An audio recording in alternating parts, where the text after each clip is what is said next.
What I've Done. Written by Night Breeze. Read by No One and Nobody. Chapter 21. Sure. Illisk swore quietly as he stumbled out of the ruined pod. Thank the battle watchers that I had the foresight to back those Hollow Knights. Yet, despite his good fortune in avoiding capture, Illisk knew that he was in way over his head. The whole plan is ruined now, all because they came too early. He thought to himself as he activated his active camouflage. It wasn't perfect invisibility, but it would keep him hidden so long as he stayed to the shadows and back alleys. How in Gravel's name were they able to do that anyway? They started from Calabar. It should have taken them at least a month to reach here.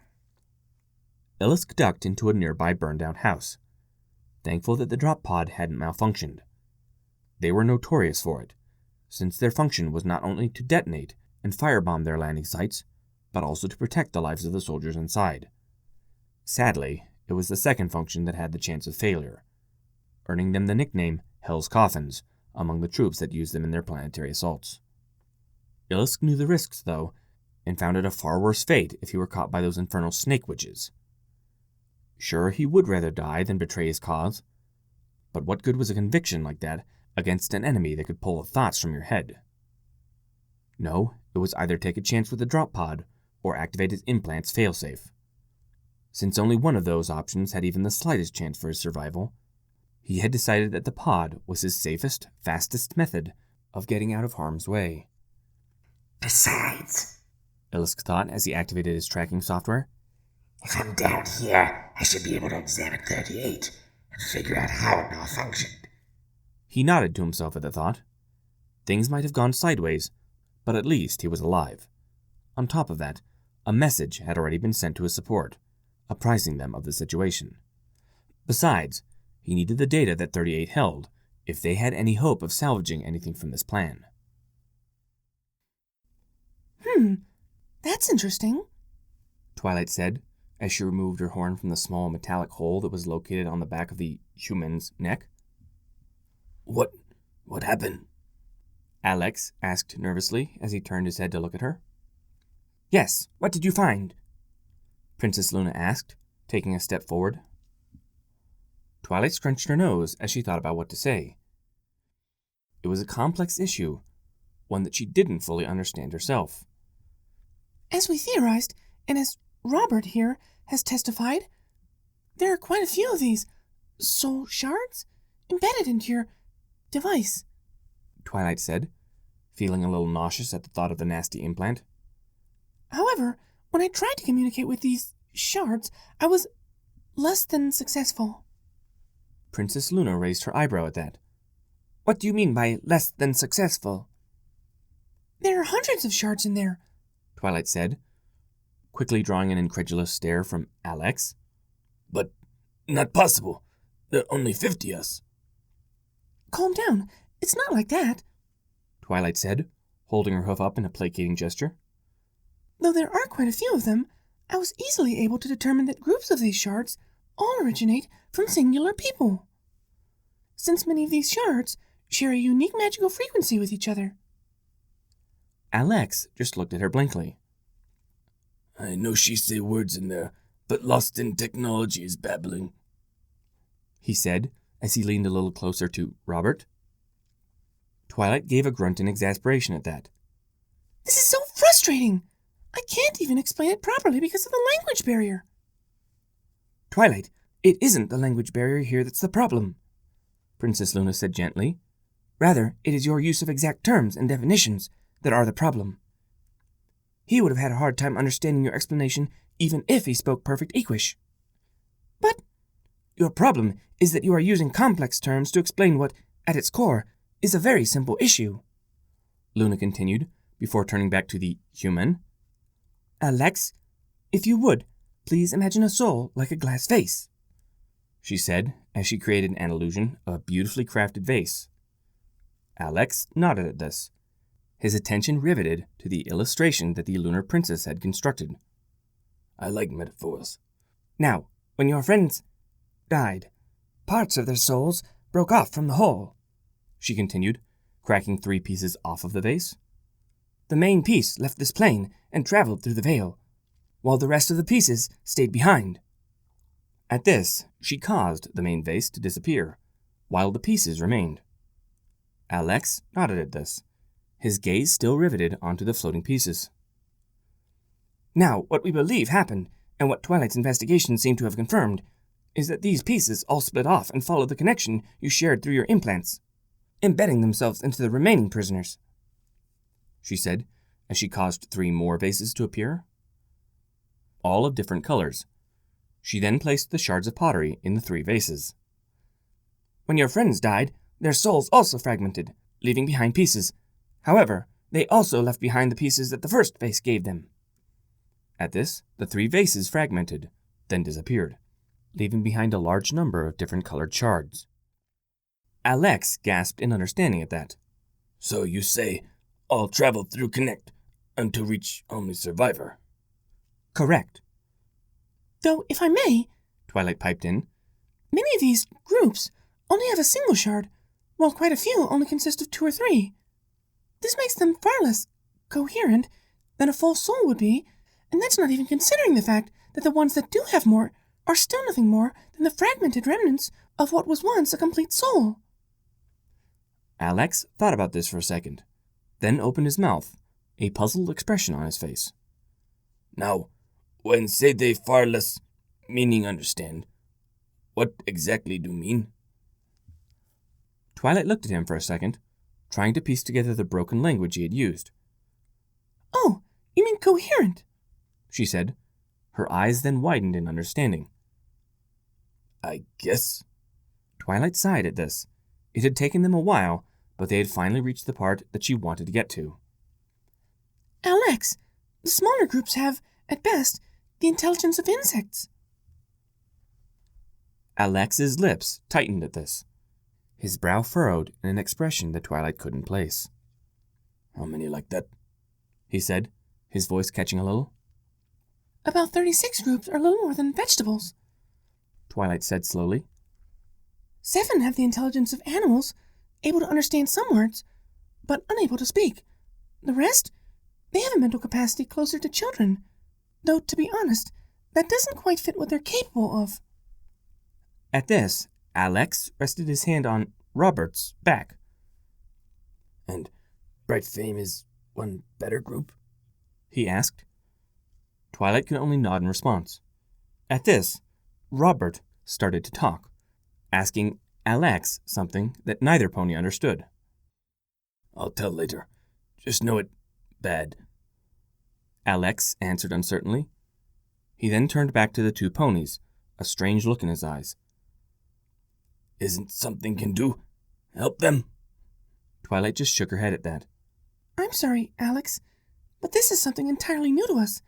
As shown by your exceptional work with Robert, some, if not all, may be transferred to new metallic bodies, though I would not suggest it for those that are less intelligent." "Why?" "The only reason they are still holding on at all is because of you," Twilight said seriously. "You are their anchor. The more intelligent ones can survive in a manner similar to Robert, but the others, they'll most likely fade across the veil if they're separated from you for any time longer than a second. In fact, they will eventually fade on their own, pulled away by the siren call of the veil." Alex nodded in understanding at this, his expression an odd mix between thoughtful and sad. Okay. They already gone. Just..." He trailed off, unable to finish his thought. "Just what?" Luna asked. The human didn't say anything at first, instead choosing to inspect his hands as tears started to form at the edges of his eyes.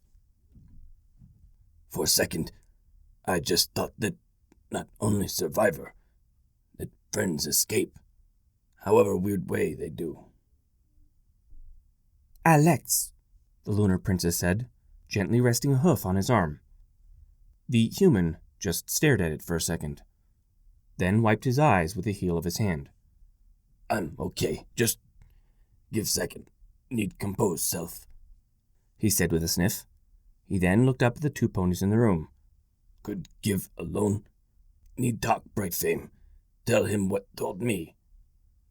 Princess Luna smiled at this, then nodded as she turned to leave. Of course. Take as long as you need to. With no other words, the two ponies left the survivor to break the news to the small metallic automaton. Akatesh's expression became harder and harder the more she listened. Each syllable that Captain Hazalk said only served to fuel her rage, until she finally cut him off with a quick, slicing gesture of her claw. Enough, Captain. I assure you, we have no... Hazalk started to say, but was interrupted by another slice of Akatesh's claw. I am not interested in hearing your plea of innocence, nor am I interested in hearing any more of the abominable practices that these degenerates have perpetuated, she said as she stood up. All I want to hear is what you have been doing to right this wrong. Hazalk bowed at that. My apologies, Priestess. We have already sent a message back to Khazar to inform the Hierarch of this treachery. They are seeking out the traitors responsible as we speak, and I was told that they had sent a message to your government to explain the situation, he said quickly. But what have you done to right this? I revealed and captured the traitor that was on board our ship. Hazalk said with another bow. I was preparing to go to the planet's surface myself in an attempt to peacefully resolve the situation, but was prevented by your arrival. We believe that the traitor had planted some kind of virus into our computer to cause the ship to attack both us and you upon your arrival. And where is this traitor now? Akatesh asked pointedly. At this, Captain Hazalk's antenna twitched nervously. I'm sorry, Priestess, but the traitor used the destruction caused by our ship to escape. Akatesh sighed in frustration, leaning back while she cupped her face in her hands. I knew it couldn't be that easy. Priestess? Hazalk asked uncertainly. Understand, Captain, I am not angry with you. Even your troops' actions against the locals are something I can forgive, as those actions were carried out before your discovery of this atrocity, as you were simply following your standing orders. However, that does not make what we have to do any easier, Akatesh explained. This traitor needs to be recaptured and interrogated before he can cause any more harm than he already has. I agree, Priestess. Which is why you'll be ready to depart for the surface in 2 hours, she said, causing the Kryn captain to wince. My team and I will fly to your ship to pick you up then. We'll need you to be there when we make a formal apology to the locals, as well as our request to hunt down this interloper. Yes, Priestess, Hazalk said with a bow, after which the view screen changed, showing the view of the planet below. Computer, of the science team that was part of the survey of Gel, is there anyone that is versed in xenobiology or xenosociality? Akatesh asked. Yes, my priestess, the computer responded.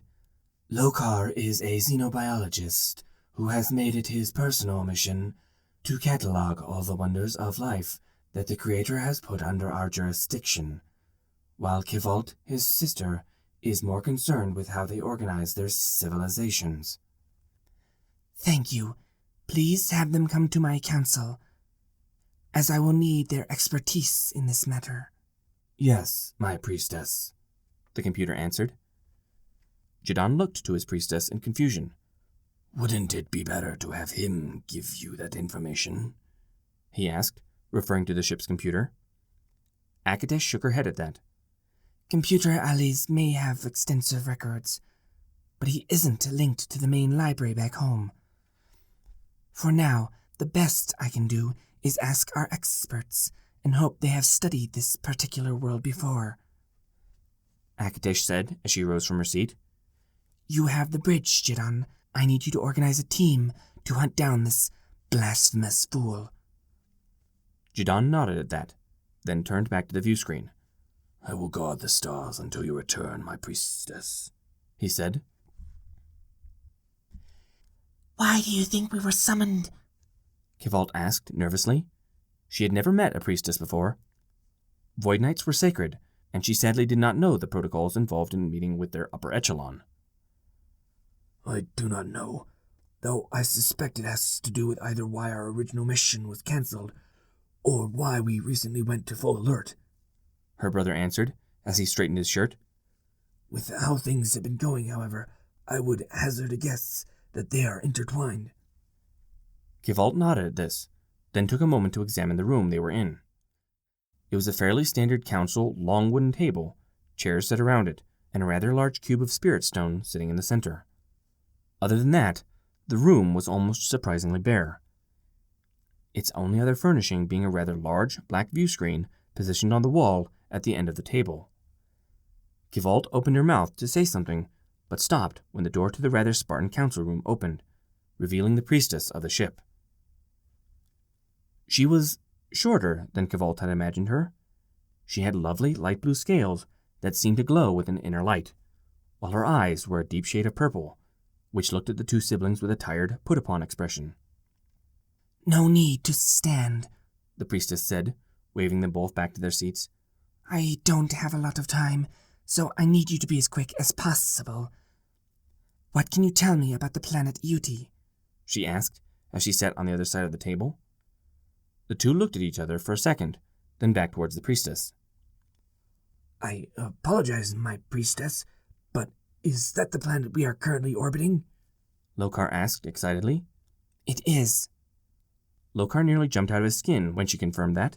His fists balled up and held close to his chest, while he made a high-pitched squealing sound. Ooh, I have read so much about this place. It is truly a one-of-a-kind planet. No other star that we know of orbits the planet. The life there is supposed to be quite peculiar as well.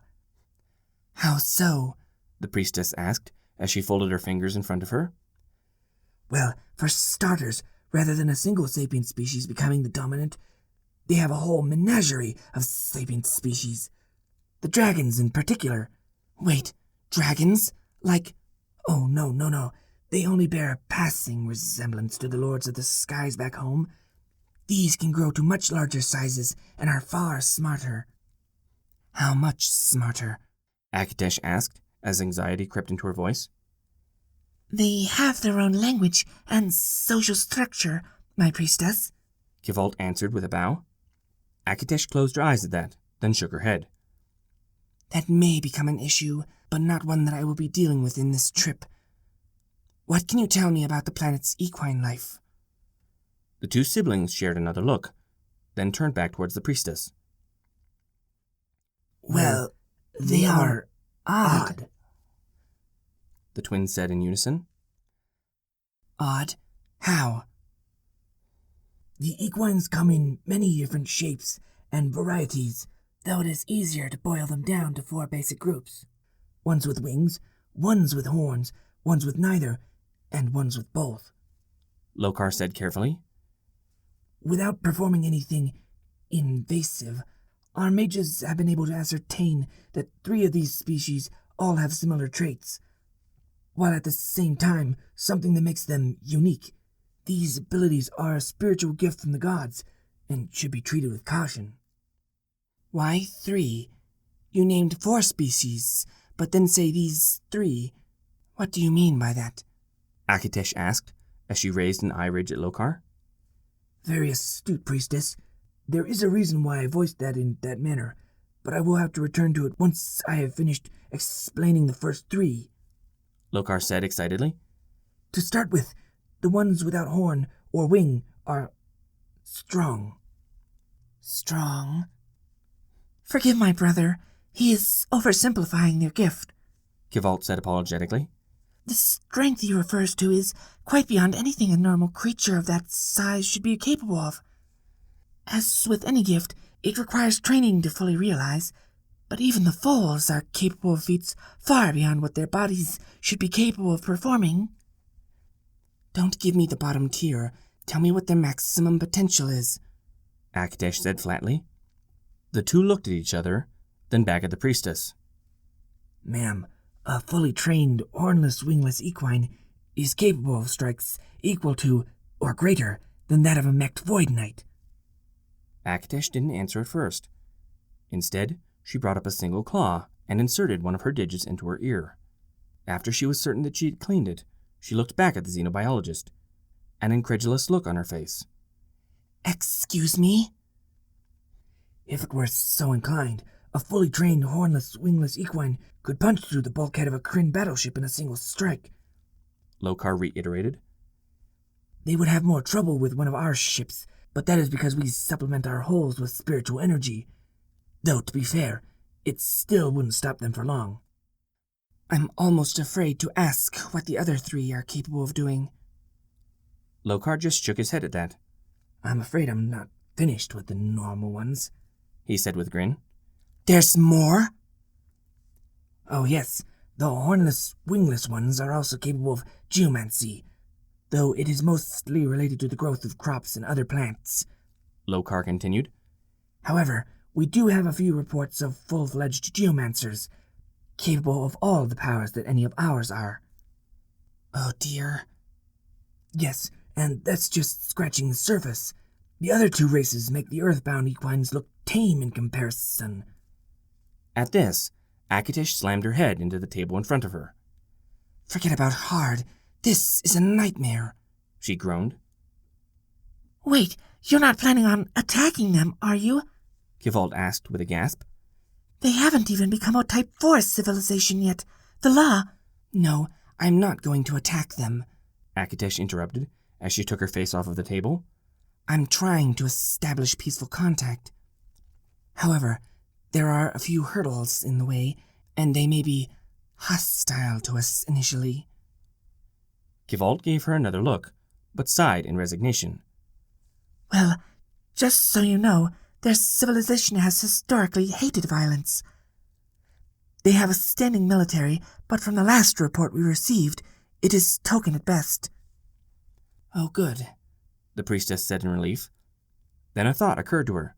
Wait, last report? How old is that? Kivald gave her brother a questioning look, then turned back to the priestess. 9, 10 years? It was determined that the world wasn't ready for guidance yet, so we left it with only a few observer drones. They're probably still active if the locals haven't found them.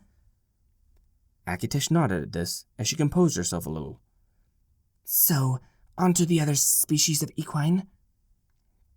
Yes, sorry, of course, Lokar said as he straightened up a little. The ones with wings can fly, though again, that is a grave oversimplification of their power. They are capable of speeds that, again, should not be possible for a creature of their size and weight. Do I dare ask, how fast? Akitesh asked, blandly. Well, while we cannot say for certain as to their species' maximum potential, expect the faster ones to be able to break the sound barrier.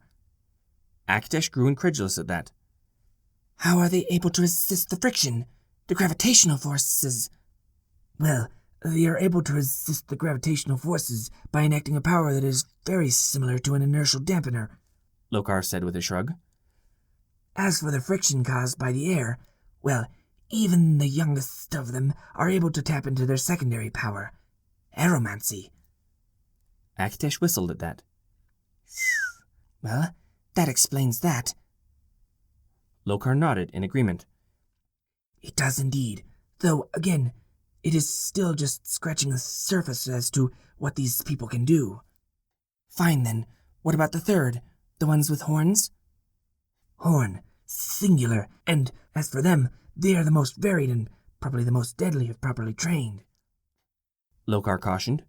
Why is it that everything you say about these people makes me nervous about meeting them?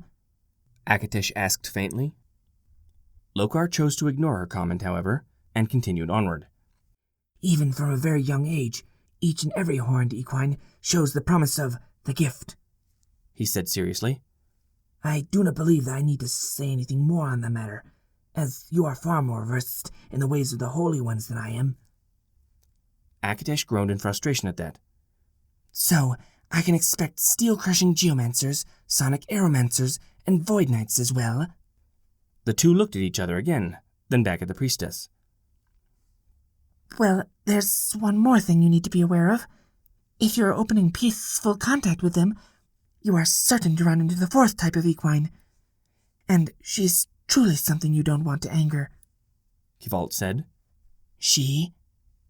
She's referring to the only example of the species that has both horns and wings, Lokar said quickly. While we don't have too much information on her, it is believed that she has the combined powers of all three of the other races. They seem to be a dying breed, though, as she appears to be the only one of her kind on the entire planet. And let me guess, she's the ruler? Akitesh asked faintly. Kivalt shook her head at that. Well, we can't be sure, as our translation of their tongue is spotty at best. We believe that they see her as some kind of god. They believe that she is responsible for the movements of the sun and moon, which in their eyes makes her the most important person in the world. Divines, we'll be dealing with zealots and fanatics, won't we? Akitesh asked with a groan. Kivalt shook her head at that. No, our researchers were afraid of that as well when they found out about that, but from all of our research, this being seems to be benign. She doesn't make war on the neighboring nations. She doesn't have her subjects build monuments to her greatness, and her taxes are used primarily for the management and function of her government. In fact, I'm pretty sure she discourages worship of her, if the distinct lack of temples is any indication, she said, putting Akitesh's worries to rest. However, if you were to threaten or hurt her in the presence of her devotees, I would advise running. They love her, with very good reason, and would do anything to protect her. Akitesh nodded at this. Anything else I should be aware of before I leap into the lion's den? The two took one last look at each other, then back at her. One thing. Be sure to be polite. The ruler may not control the sun. I mean, seriously, no single living being has that much mana, Lokar said with a laugh, but then became much more serious. However, she is still extremely powerful. She's not a god, but she's going to be leagues ahead of any of our Void Knights in terms of power alone. In addition, while she does not control the sun directly, the link that tethers the star to the planet seems to emanate from her castle. It is entirely possible that she may possess an artifact that grants her this power, Kivalt cautioned. Akitesh could only nod at that. This had all the hallmarks of a political minefield. Except, if she made the wrong move here, it was entirely possible that she wouldn't live to see all the consequences of her actions. But hey, look on the bright side. At least you won't have to ever give another public speech again, Akitesh thought ruefully to herself.